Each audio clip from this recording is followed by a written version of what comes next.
This message is for CNN. CNN, your piece, which speaks about Israeli soldiers running over hundreds of Palestinians, and that's why they can't eat meat anymore, sounds like this when you contextualize it. Nazi soldiers cannot eat meat because every time they look at meat, it reminds them of the corpses of the Holocaust victims that they mass gassed.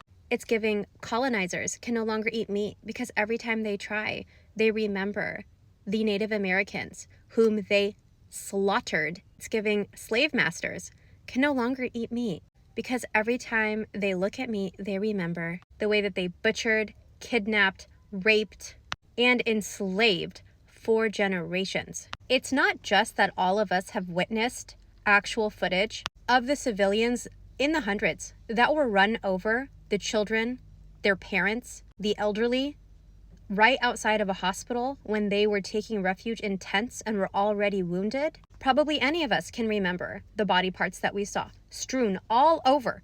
Probably any of us can remember the pregnant woman who was holding up a white flag, who had gone into labor and who was waving that white flag at the tank. And then the Israeli soldiers continued to go ahead and run over her body.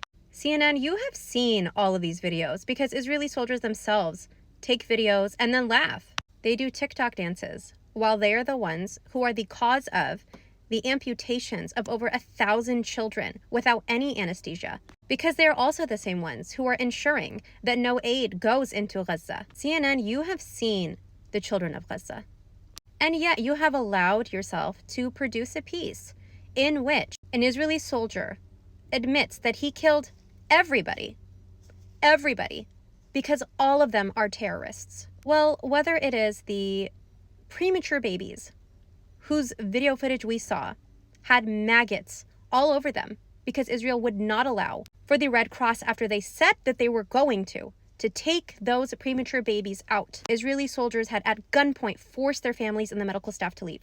Whether it is the mass graves where we have seen Palestinian children, the corpses of the children with their hands zip-tied behind their back, including people who were hospitalized with actual catheters still inside of their bodies with blindfolds on, or the tens of thousands of stories like that of Hind Rajab, where documentation has found that Israeli soldiers have intentionally sniped heads and necks to paralyze Palestinian children. We all know exactly what you are trying to do with your piece.